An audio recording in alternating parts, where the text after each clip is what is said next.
The information presented in this presentation is not a substitute for examination, diagnosis, and medical care provided by a licensed and qualified health professional. The opinions expressed by this speaker do not represent those of Advent Health. Please consult your physician before undertaking any form of medical treatment and/or adopting any exercise program or dietary guidelines. If you think you may have a medical emergency, call your physician or 911 immediately. Thank you for joining us for this Advent Health virtual seminar. We hope you'll find the material presented helpful and informative. Hello, my name is Dr. Salvador Ramos.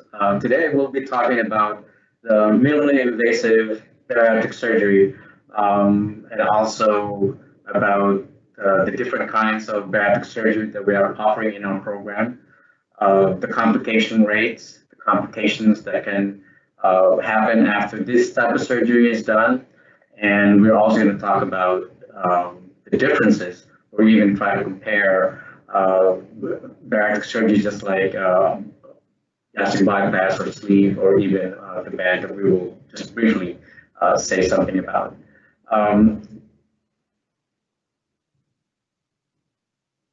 My contact number is on the screen. To make an appointment, call this number that we have posted on the screen here, and the location of my office is on the screen as well. I'm also a general surgeon, so anything that has to do with small bowel, large bowel resection of the intestine, and also hernias, gallbladders. I also do my own endoscopies, upper endoscopies such as EGDs, dilations, or biopsies. I also do colonoscopies for screening. All the stuff I'm able to do as well for you. I am basically a minimally invasive surgeon, so most of my surgeries are done laparoscopically. And we even took that a step further. We now are using the Da Vinci robot a lot more in this day and age, as this may seem to be the way of the future, that a lot of the surgeries are going to be done with the robotics. So let's define the problem that we have. It's called clinically severe obesity, and it's really at a point when we gain too much weight and other medical problems start to occur. And we'll talk about what those medical problems are in the next few slides. And roughly, your primary care physician or even an orthopedic surgeon might say that you need to have bariatric surgery because your weight is 200% above the ideal weight for your height, or they might say you're over 100 pounds above your ideal weight. But one of the things that we use as a tool to say if a person is morbidly obese, it would be the body mass index, and anything above 40 is considered as morbidly obese. The limit for any kind of bariatric surgical intervention is actually been lowered from 40 down to 35. And if your BMI is 35 on up, you also have to have some comorbid conditions or other medical conditions alongside with your morbid obesity. And of course, it is also known as morbid obesity. The consequences of obesity, there are quite a bit, and I would like to discuss them very, very briefly, because most of the time when we are gaining weight, like I said before, a lot of these medical problems start to pile on. Number one would be there's an increase of intra-abdominal pressure. So what happens with that is that we end up having reflux. And you might even be able to notice that once you start gaining weight, your reflux symptoms such as heartburn, acid reflux, or even pain close to your heart, right on top of your belly, start to worsen when we gain weight. And because there's too much weight or pressure on the bladder, we could end up with stress incontinence where we're not able to control the our urination, and we end up becoming incontinent because of the pressure on the urinary bladder. And again, with so much weight also weighing on the veins coming from our legs, we end up with a venous insufficiency, and some people might even have some varicose veins. DVT is also a problem when we become obese, as I just explained, because of the return of blood coming from our lower extremities or our legs back into the heart. When there's a stagnation or slowing of this blood return, we could end up with blood clots in our legs. And blood clots in the legs, at best, is painful, all right? It's not gonna kill anyone, but when those clots start to break off our legs, it can go to our lungs, and that's what we call pulmonary embolism, and that could be dangerous if it's too big. Of course, just like what we were saying before, because there's a increased pressure inside of our belly when we're gaining weight, hernias can start to occur. Umbilical hernias, groin hernias, or sometimes when we have previous surgeries, we could have incisional hernia as well that can occur around the abdominal wall because of too much pressure or weight on the weight-bearing joints, which is the knees, the hips, the lower back. We could end up with degenerative joint disease, and that's why people are complaining about joint pain, especially in these areas where a lot of our weight are being pressured on. Type 2 diabetes is actually one of the things that has come into the limelight when we are gaining weight, because in our younger years, we may not be overweight or morbidly obese, and we're not diabetic. And we're becoming more and more aware these days that it seems like when we gain weight, especially if you have a family history of diabetes, that we become diabetic when we gain weight, especially when our BMI has exceeded about 35 or even 40. High blood pressure is also a problem when we are gaining weight. 50% of the people who are morbidly obese or obese have problems with high blood pressure. The other thing that's hard to control when we are gaining weight is our cholesterol level. As we know, cholesterol levels, when it's going up, right, and it's unchecked, and then we have high blood pressure that just those two alone, we see people end up having coronary artery disease, which can then lead to myocardial infarction or heart attack, and also stroke. Because when we are gaining so much weight, there's also a lot of pressure being transferred towards our chest. And that's why some people end up with respiratory insufficiency, or that just plainly means that it's hard to breathe. One of the more important respiratory problems when we gain weight would be the sleep apnea.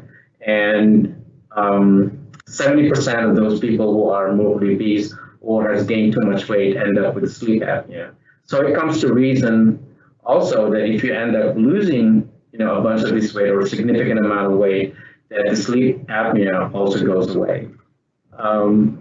We have cancer, incidence of cancer going up when we gain too much weight as well.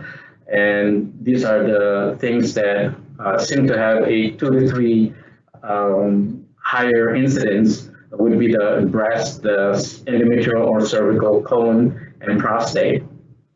And sometimes it's also hard to really determine if depression causes obesity or morbid obesity, or is it is it the obesity or morbid obesity causes depression? Because of the social rejection that sometimes we might end up experiencing when we're gaining too much weight, we end up getting depressed. When we gain weight, there are some skin folds that form, especially in women underneath the breast, and sometimes it can also form underneath our belly button where there's a fold there, where skin infection can actually form, staph infections, strep infections, or sometimes even fungal infections. It so happened that when we gain weight very fast, or if we lose weight very fast, gallstones can form. And gallstones is one of the things that can cause pain in the right upper part of our abdomen, where sometimes we could experience nausea, even vomiting and stuff when we're eating. And in all actuality, it's the gallbladder that's being inflamed because of the gallstone that's in there. And I already mentioned earlier that because of the extra weight and pressure on those weight-bearing joints, people end up with osteoarthritis. And basically, there's just an inflammation of the joints that are being put on a lot of pressure and weight. There's also an imbalance of sexual hormone that in women, their menstrual cycle is disrupted, or sometimes it just stops altogether. So if a childbearing age for a female and they're not menstruating anymore, obviously that would lead to infertility. Okay, and there is also this disease called the polycystic ovarian syndrome, POS, wherein we're also trying to figure out which one is causing what. Is the POS caused by morbid obesity, or morbid obesity is actually causing females to have this polycystic ovarian syndrome? One of the first places that we actually deposit some of the fatty tissue when we gain weight is the liver. And the thing is with the liver, its function is very related to its structure. So when we have all this extra fat being deposited on the liver and it disrupts the structure, then its function will also be disrupted. That's why when we see hepatocytosis, which is a fatty liver, that's one of the things we have to investigate and make sure that it's not something concerning down the line. So as you can see, the consequences of morbid obesity in the long run, if we're taking all these diseases together, they are associated with a marked reduction of an average lifespan. The average lifespan of an American female is 81 years old, right? For an American male, it's 79. And we see that there is there's an increase of annual mortality rate when we see that the mortality or the morbid obesity in our country is going up as well. So the medical treatment, right, for morbid obesity or obesity is dieting when we're not including any kind of surgery, right? Again, with people who are gaining weight, they probably know more about dieting and exercise and all kind of stuff. So I'm not going to go individually in some of this item on this slide, but I would like to draw your attention on the last item on this slide, that 90% of those people who undergoes any kind of diet program will regain their weight within 2 years. And it is actually a study conducted by the National Institute of Health to tell us this fact that's actually something that we already know, but the fact that that's being studied and to show that medical dieting, medical treatment, including dieting, exercise or even medical pills end up with a regaining of some of the weight that you've lost. There's also a study that if we were to use medical treatment, we cannot just do dieting and not exercise, or just exercise and not do dieting. You have to really combine both of them for it to work. And like I said before, the long-term success of that is quite dismal.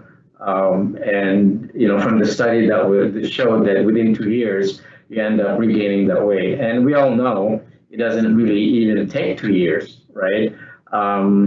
It could be just days or even weeks or months when we end up regaining that weight, especially when we stop exercising or even stop taking those diet pills and start eating stuff that we're not supposed to be eating in the first place. Here's a prime example of medical weight loss working, and how dismal it has in the end, right? This is a gentleman from that TV series, The Biggest Loser. I think this guy was from the first season, where he had lost literally over 120 pounds while the season was going. And then a few months later, when the season ended, he's almost back to his original weight, over 300 pounds. So the NIH in 1991 finally made a statement that medical therapy is rarely successful. Right. So one of the things that they have seen that really helps people to lose weight and keep their weight off for a long, long time, hopefully, during their lifetime, is bariatric surgery. And that's when they created this criteria for bariatric surgery, and this actually still stands to this day.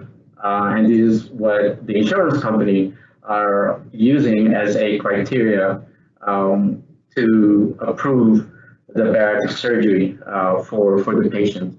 It would be a BMI of more than 40, a body mass index of more than 40. And we're seeing that some of the people whose BMI is less than 40 also have a lot of medical problems. So it was lowered from 40 down to 35. But with a BMI of 35, you need to have significant comorbid conditions, which we already enumerated in the earlier slides, such as diabetes, high blood pressure, high cholesterol level, sleep apnea, reflux, joint pain, and degenerative joint disease, and things like that.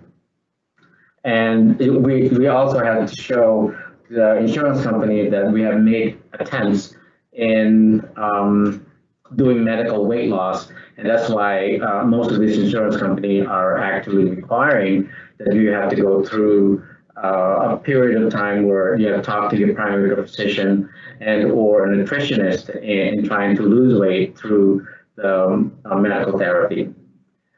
In 1991, the procedures recommended during that time was the vertical banding gastroplasty, which is now obsolete, and it was largely replaced by gastric banding. Again, the gastric banding is also going through the same fate as the gastroplasty, because now the gastric banding is also going through some obsolution where we're not doing too much of these gastric banding anymore. What really stood the test of time, even from the very beginning, is the gastric bypass. And we'll talk about the sleeve gastrectomy, which came along much later after the gastric band. So bariatric surgery is really a major life-changing event. Okay, it's not something that you just wake up one morning and say, "Hey, I'm gonna go see Dr. Ramos and I will have a bariatric surgery done." It's something that you really need to think about, something that you might even have to discuss with your significant other, also maybe with your family. Okay, so because it's not really a cure for morbid obesity, but rather it is a tool to help you lose weight and improve your health and quality of life. And again, you will end up getting a lot of information, helpful information where we could guide you through your journey. And even if you are undecided, I think it's just good to just go ahead and talk to a bariatric surgeon like myself about this type of surgery, because nothing is written in stone. To be able to just sit down and get more information about bariatric surgery is something that you could probably end up researching on your own. Okay, since now you have this idea that, okay, I've done the medical therapy and it's not working. I've been doing that for several years, several months or several weeks, and it's not working for me. It's time to think about a surgical intervention.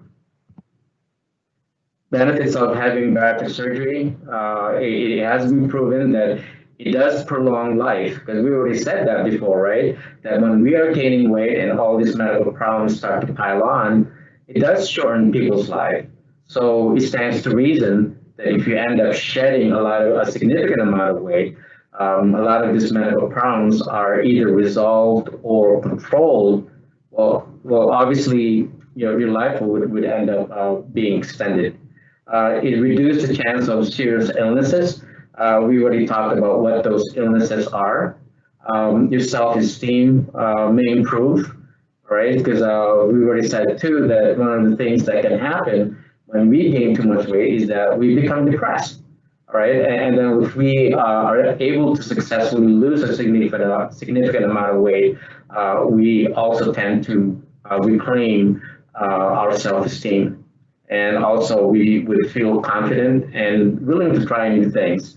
You would have more energy. And it is one of the things that I get a lot from patients, even after just a couple of weeks or even just 4 weeks from having this bariatric surgery, because they have shed even just as low as 10 or 20 pounds.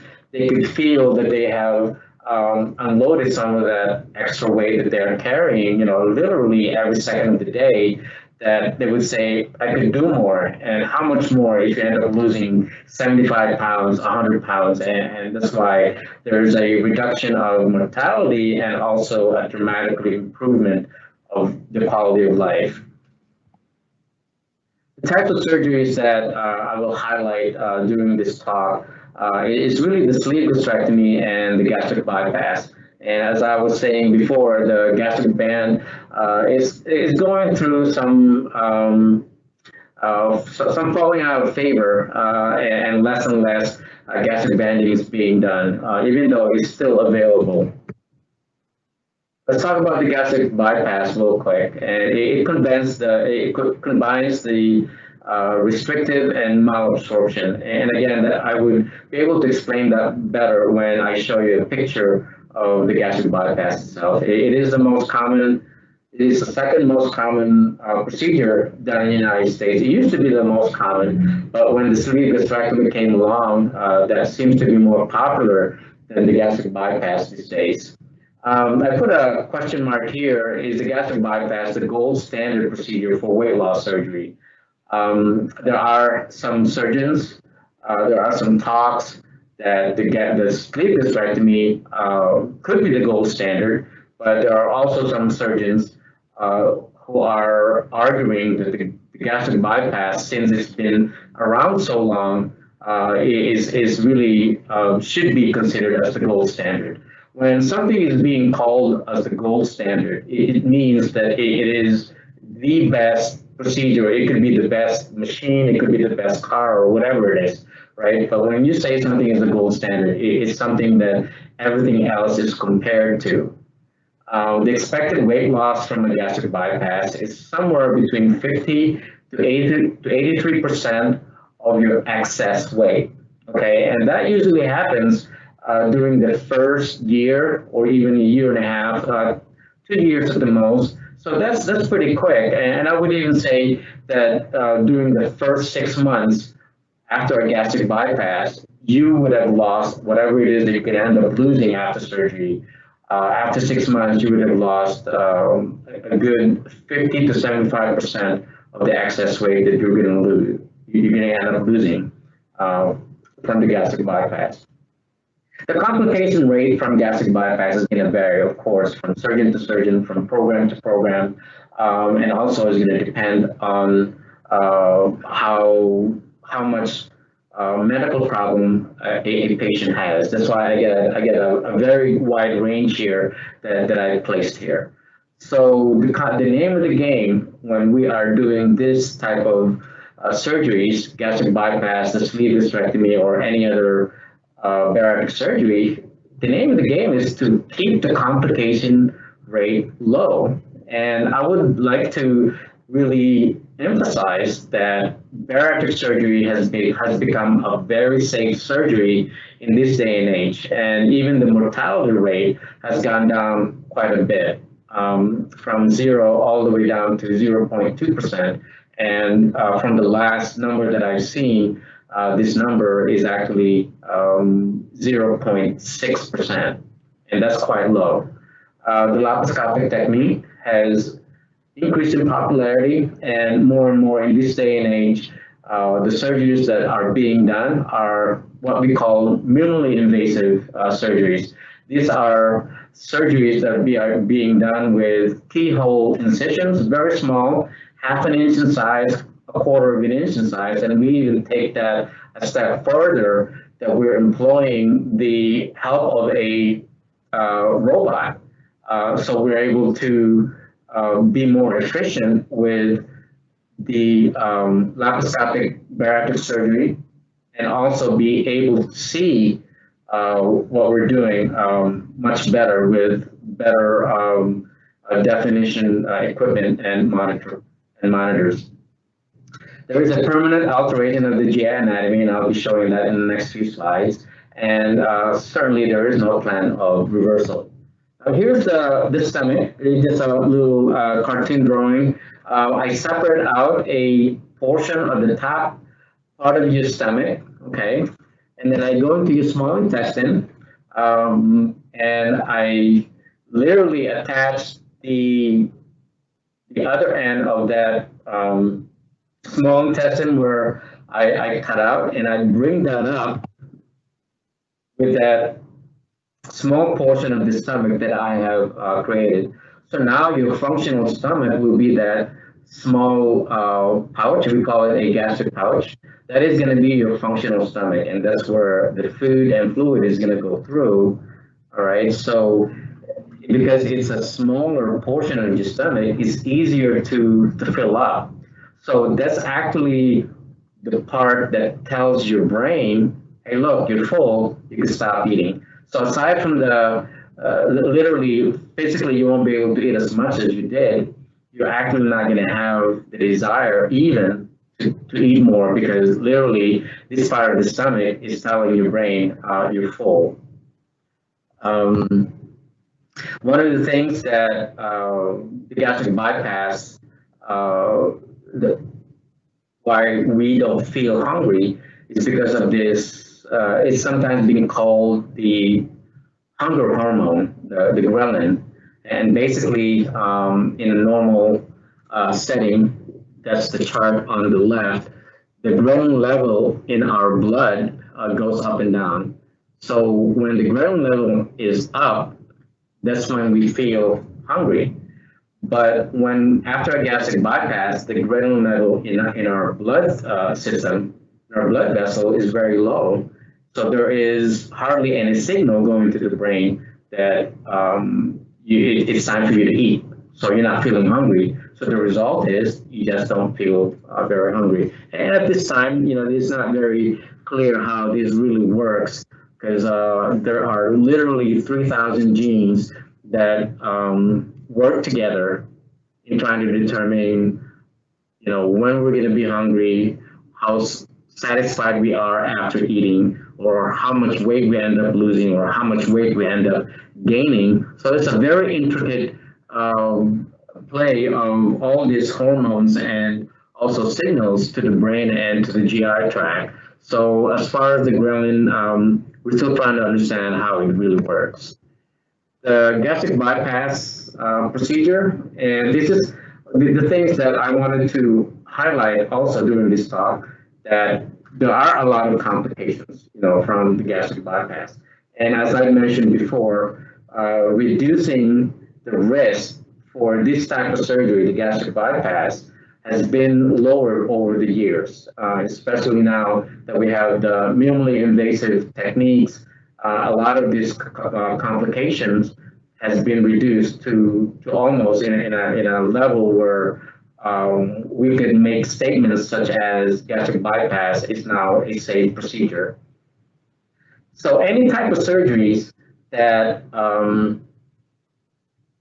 last more than 30 minutes, the patient will have a tendency of forming clots in their legs. And we already talked about that earlier. And it's not the clots in our legs that's dangerous. It's actually when those clots start to break off and it goes to your lungs. And that's what we call the pulmonary embolism. Again, any kind of surgeries, when you're in the hospital, right, you might end up catching a pneumonia. And these two more common complications from any kind of surgery is not even related to the gastric bypass itself.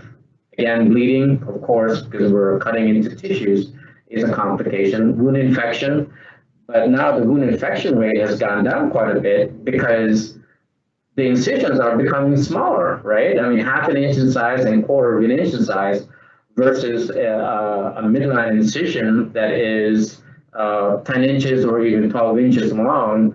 Obviously, the small incisions will have lesser risk for wound infection. Fascial dehiscence is that when your incision actually opens up. And obviously, with a smaller incision, that risk has gone down quite a bit. The same thing with the incisional hernia, because the incisions are smaller, the incisional hernia has also gone down as far as being that as a complication. The trocar injuries, there are so many ways that we are now inserting these instruments so we can do the surgery that they are so safe. So trocar injuries has been quite such a minimal complication now in this day and age. The gastric remnant dilatation, remember that the separated part of the stomach. And now we're thinking that the gastric pouch is really more important than the remnant. The gastric pouch, we have to make that small in the very beginning because we're understanding that the gastric pouch can actually dilate and people end up regaining some of the weight that they've lost. And that's why we make that pouch, the gastric pouch, smaller to begin with. Deficiencies such as the protein, vitamin, and mineral deficiencies, that's something that we need to be aware of even before any kind of bariatric surgeries. Because if you will look at the American diet, our diet, the American diet is not a complete diet to begin with. All right, so when you come to see me after surgery, one of the things I'll be asking you would be, are you taking your vitamins? Are you taking enough protein so you don't slip into these deficiencies? Anastomotically is something that has been feared, with any kind of surgeries, right? With the gastric bypass, there could be a leakage from the connection that we made between the stomach and the small intestine. And the leak rate in this day and age has gone down quite a bit because of the technique that we're using now, and also the equipment that we're employing when we do the surgeries. The anastomotic leak has gone down quite a bit as well. That gastric pouch that I was talking to you about, that is still producing some acid. So sometimes when there's too much acid that goes into the small intestine, that can create some ulcers. But for the most part, that usually doesn't happen because the size of the gastric pouch is quite small in this day and age. The dumping syndrome is something that you might end up reading, on the internet and stuff like that, that people are scared of having the gastric bypass procedure because of the dumping syndrome. Now, here's the thing: the reason why people have dumping syndrome is that they're eating too much sugar. Okay, sugar is probably the number one cause why people have dumping syndrome. And dumping syndrome is something that happens when you feel like you need to throw up, or sometimes you might even have diarrhea or stomach cramping.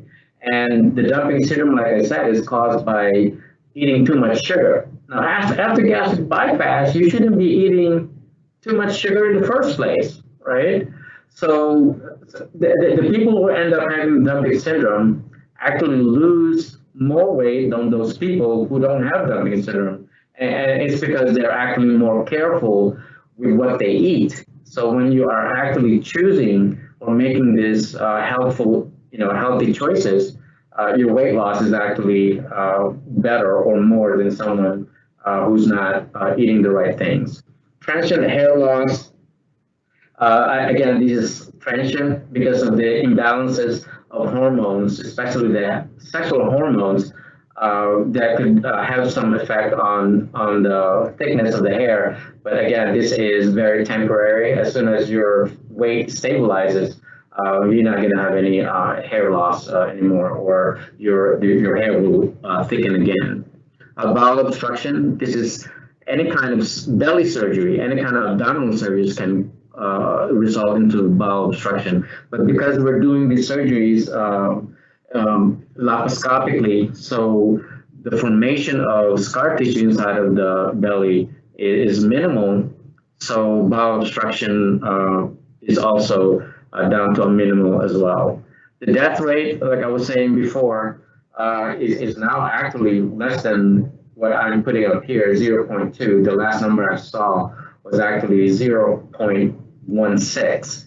So the death rate is going down more and more. There are two ways of doing the gastric bypass: open. Again, that's actually becoming a thing of the past also, because more and more minimally invasive or laparoscopic surgery is becoming the standard of care. So laparoscopic, as you can see here, very small incisions. There could be 5 or 6 of them. So there's less pain, shorter stay in the hospital, less blood loss, faster return to work, and the internal hernia still may occur because we're relocating some of the organs inside of our belly. So gastric bypass, should it be done laparoscopically or open? Obviously, that's a mute question. Of course, we want it done laparoscopically, and because surgeons like myself has been trained to do this type of surgeries laparoscopically, people whose BMI is more than 60 can still be done laparoscopically. So that statement is becoming less and less true today. Let me talk about the sleeve gastrectomy. Again, the sleeve gastrectomy has become the more popular bariatric surgeries today. And one of the reasons why it has become more popular is because of the simplicity of the surgery. We just remove about 70 to 75% of your stomach, and that is the surgery. And you can see here in the picture, what's left is basically just a sleeve of your stomach, and it restricts the amount of food that you could eat at one time. And there's no rearrangement of the small intestine. And when people end up regaining some of the weight that they've lost after a sleeve gastrectomy, or they didn't lose enough weight, this sleeve gastrectomy can be converted to a gastric bypass as well.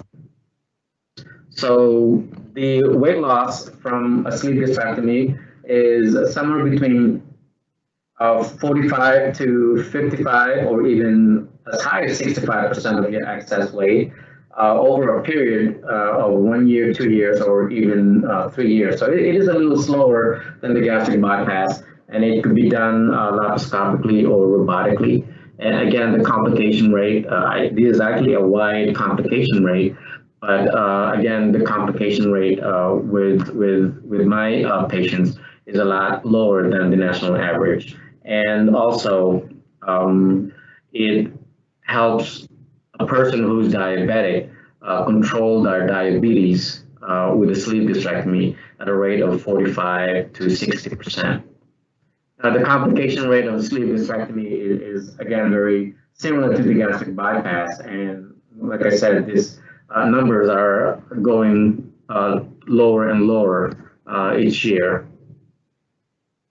People who have bad reflux, people who have bad acid reflux or heartburn, the sleeve gastrectomy may not be the best option. So most of the time, what I do is I scope the stomach. I do a EGD to evaluate the stomach and make sure if there's anything there that might tell me that the sleeve gastrectomy, it may not be a good option. We'll be able to determine that before going into the OR. I'm not going to say too much about the gastric band because, like I said, it's falling out of favor. And it's just one of those things that had replaced the vertical band gastroplasty. And now we're seeing that the complication rate is just too high.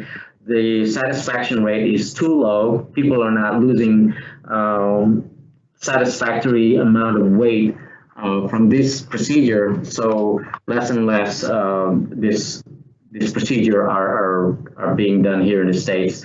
And actually there are more lap bands being removed than being placed. So gastric bypass, sleeve gastrectomy, they're both acceptable operations. Like I said, with the sleeve gastrectomy, you end up losing less weight, and that's already been proven. And studies has shown that you lose less weight with the sleeve gastrectomy. You also lose faster with the gastric bypass. Okay, and as far as the longevity, because the gastric bypass has been around a lot longer than the sleeve gastrectomy, we have seen the gastric bypass last for a long, long time, sometimes even a lifetime. That's why it's important that you sit down with me and talk about these type of surgeries at length.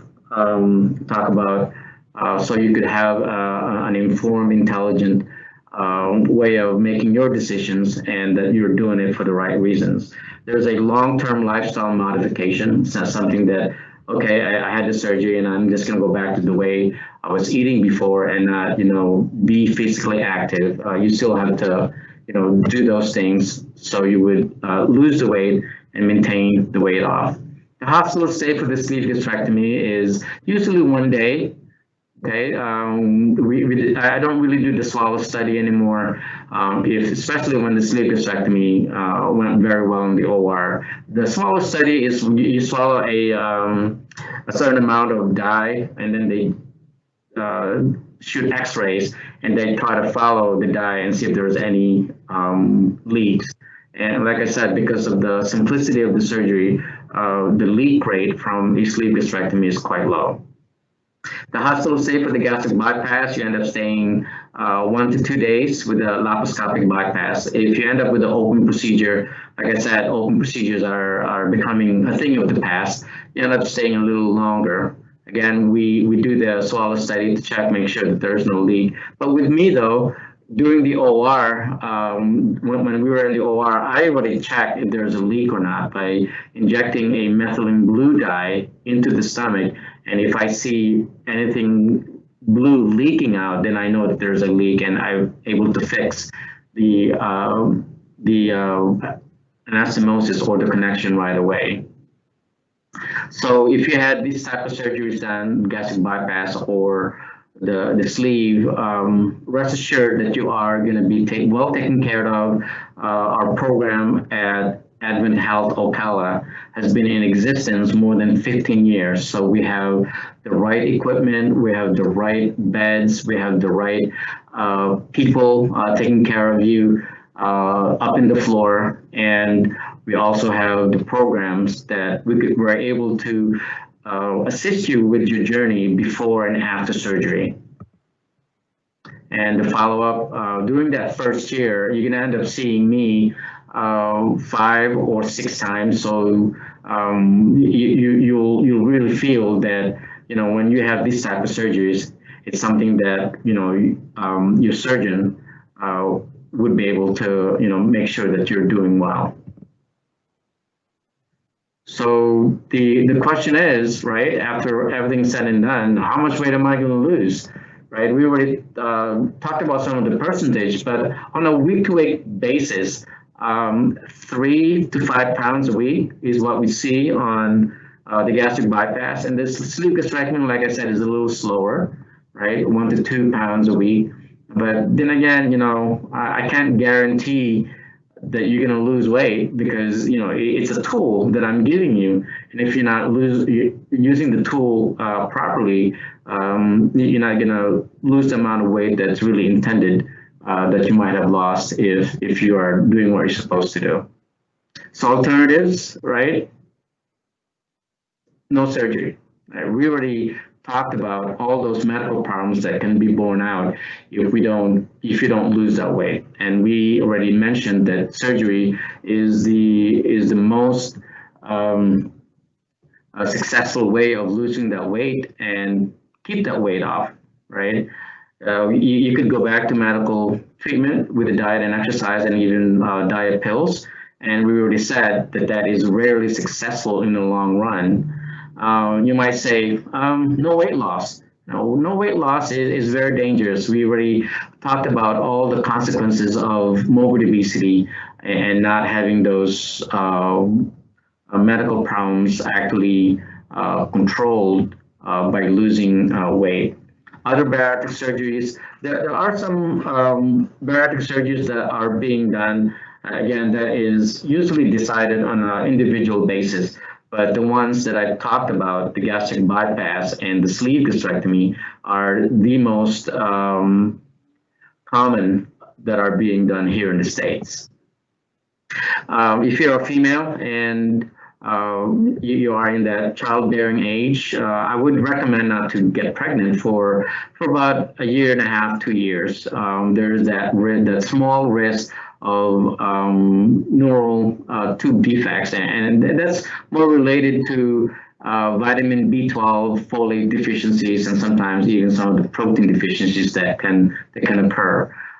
Because there's a rapid weight loss. When you're pregnant, you're supposed to be gaining weight so you can sustain the pregnancy.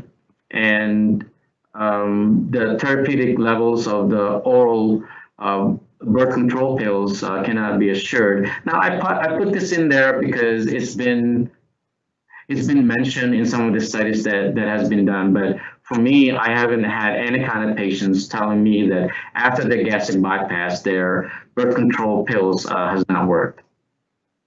Who's not a surgical candidate? All right, so of course, the mark of a good surgeon is knowing when not to operate, right? Of course, in other words, who are those people who's not a good surgical candidate? People who have major depression, psychosis. More often than not, the insurance company will require some kind of a psychological evaluation or psychiatric treatment if the person does have major depression or psychosis, certain personality disorders, and of course, if you have an active alcohol and drug abuse problem, it would be so hard to do surgery on you. If you're not compliant with the preoperative medical, nutritional, or psychological management, if you're not, doing what we're supposed to do to get that checklist done, obviously we can't go to surgery. Now, the age has not become a barrier in this day and age anymore. And I mentioned before that Americans are living longer and longer, with an average lifespan of 81 or even 79 for the males, 81 for the females, right? At 65, that's actually, pretty young, if you would think about it. So age has not become the problem anymore and has not become a contraindication. If a person is actually healthy, even in their 60s and 70s, and even in their 80s, I've operated on people, in their 80s, because they are healthy and they've been cleared by their cardiologist or pulmonologist and also their primary care physician. I mean, why not, right? If this is going to help you prolong your life, these surgeries are still being done and age is not a factor anymore. If you smoke, you do have to stop. Again, there are so many things that can be borne out when a person is smoking. And for me, the most the primary thing why I would like the person to smoke is because the healing process when a person is smoking is actually impeded. So, these type of surgeries are already complicated, and we don't need to complicate it even more because the person is not healing well. So some of the insurers are actually requiring patients to be smoke-free for 6 weeks, or else the insurance company, it's not in my office who would cancel it. The insurance company would cancel your surgery, and this is for the most part non-negotiable. There are some programs or even surgeons that would require you to lose weight according to your BMI, to your body mass index. For me, you come to me, so you because you want to lose weight, right? And here I am requiring you to lose weight before we go to surgery. So for me, my requirement is not to gain weight, okay? If you could just maintain the weight that you're on when you meet me during consultation is what I would require you to do, and not gain weight. So ignore this weight loss guideline prior to surgery, because this is not something that I would require personally as your surgeon. And if there are any questions that you guys might have, I would direct your questions and either write a letter or even call the number that's on here. You could either direct your question to my staff at the office, or you can even direct the question to me. And they could, if I'm not at the office, they'd be able to give me your number. But this is also the office that I have where I can see you for consultation, and also the number if you want to make a appointment. And this is a really short video. It's a YouTube video that would show the Da Vinci robot, and because we are going towards that age where minimally invasive surgery is really the standard of care, and we have taken it a step further by employing the help of a robot. The reason why robotics is becoming more and more of a significant tool is because the robot literally has 4 arms. Okay, so can you just imagine how efficient anybody could become if they have 2 more arms? So your surgeon is more efficient because now the surgeon is able to assist himself. Okay, and also because of the visualization is so much better. High definition 3D, monitor. That means your surgeon is able to see better. So if your surgeon can see better, then the complication rate also goes down quite a bit. My name is Dr. Salvador Ramos. I am a minimally invasive surgeon. I practice here in the Ocala area with Advent Health Medical Group. What inspired me to become a physician, actually when I was a little boy back in the Philippines, our family doctor was actually my mother's first cousin. So every time little ailments, disease, or here and there, we always look up to him. From then on, I've always been thinking about this is what I wanted to do, and I want to be like him. Technology that we have, with the instrumentation, with the visualization, and even with the robotics, bariatric surgery has become a very safe surgery. And bariatric surgery has helped people who have diabetes, high blood pressure, sleep apnea, GERD even, that these medical problems also becomes better controlled or even resolved. So bariatric surgery not only saves lives, but definitely it prolongs life, and is something that had made me really committed to this type of surgery because it does help people. To be a compassionate surgeon is not only just that you have to really show empathy to your patient, because knowing what they feel or how they feel is very important to them. If a doctor is compassionate, especially if you are walking with Christ, Jesus Christ is the ultimate healer, the ultimate physician, what he had showed to humankind was the greatest compassion anybody could ever show.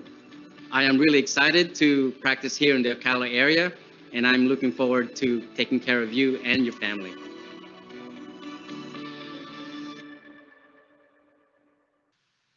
Thank you very much for your attention, and I hope that you have learned something about bariatric surgery, its complication rate, its importance in helping you lose weight and keeping that weight off. Again, my name is Salvador Ramos. I've been here in Ocala area actually for 7-8 years now, and I've been serving this community, and I'm very happy to continue serving you as the patient. Please call the office if you would like to make an appointment for consultation for bariatric surgery, and we could discuss. Nothing is written in stone, but I think just knowing and learning more about this type of surgeries and how it could help you and help you with your medical problems would be worth just talking to me at the office. All right, thank you very much. Bye-bye.